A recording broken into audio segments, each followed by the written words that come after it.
are being done at full stead. I'm going to quickly get in once again, joining me on the telecast, Naveen Kumar Bhatnagar. Now, questions like General Brajesh Kumar was saying, there's a, it's an NABL accredited laboratory where defense-related manufacturing of equipment was being done.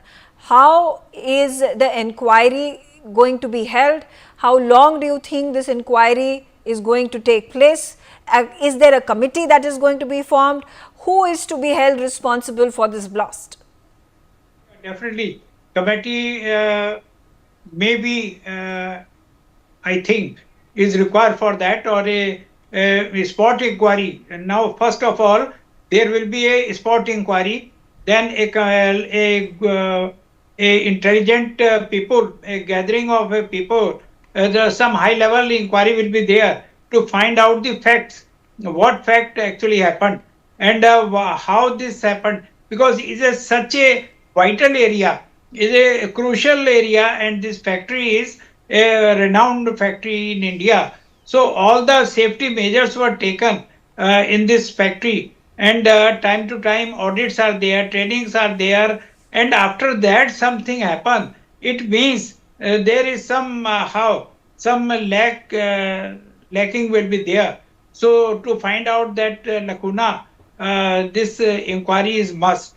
So high level inquiry is there, and after that we can say something about, as our other fellows are saying, that there may be some chance of something, sabotage and all this thing. But it will be too early to comment on this subject. But anyhow, after this inquiry and the complete our rescue operation is completed, and we will be able to find out the losses and the debris and death and all this thing, we'll submit the report in detail. Then only we can say something about it. Right. Okay, sir. I'm coming back to Dr. Rao now. What has happened is that the blast has been of such high intensity that the roof itself of the factory has collapsed, and as the roof collapsed, there were people, the workers who were trapped. We're getting to know an estimate of about 14 workers who were trapped. Now, but these are only preliminary reports. We do not know thus far how many of those workers who were working on this fateful day when the roof collapsed, when the explosion happened. What are the chances that there could be more people who could be rescued? As per reports pouring in, 7 people thus far have been rescued. Megha, as I mentioned earlier, when an explosion of this kind occurs, it is the blast itself can cause suffocation injuries, and blast injuries can straight away kill people. And how many people were? See, they feel that there were 13 to 14 people working there. This is a highly regulated and a high secure factory. So there is no question of anyone and everyone walking in and walking out. So they must be having a very clear idea of how many people were there. Now, as far as the evidence is concerned, if there were security cameras, etc., they would have all been destroyed by the explosion. So a lot of evidence will have been eliminated by the explosion itself. So I would think that if they know exactly how many workers were on that shift, that should be correct. It is not. It can't be that there were extra people coming in and going out. And a second fact is that these factories always insist on these explosives being segregated and separated from each other, so that if one explosion occurs, it doesn't trigger off an explosion in the other.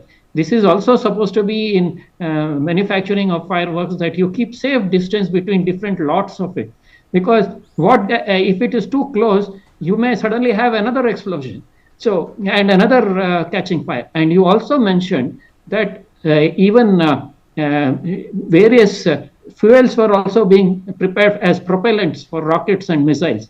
They are inflammable stuff.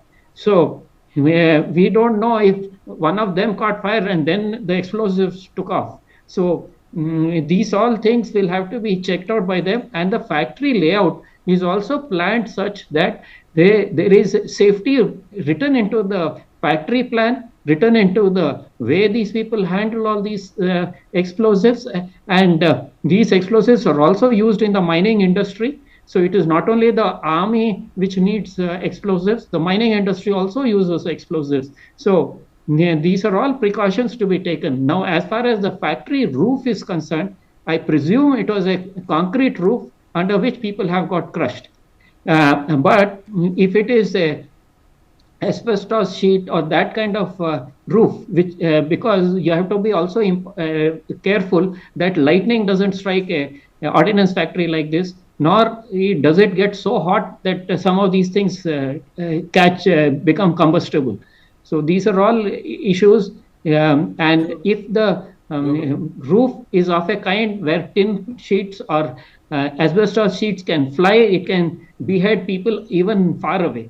And the concrete itself, if it is a concrete roof, parts of it would have collapsed. Parts of that steel can also melt, the reinforcement give way. And how many people are crushed? I don't think there should be a very great difference in the figures that they are estimating and the actual figures. We just hope that the people there are saved. And from the visuals you are showing, it looks like a massive pit, a very deep Yeah, I mean injury. the fact that the explosion happened and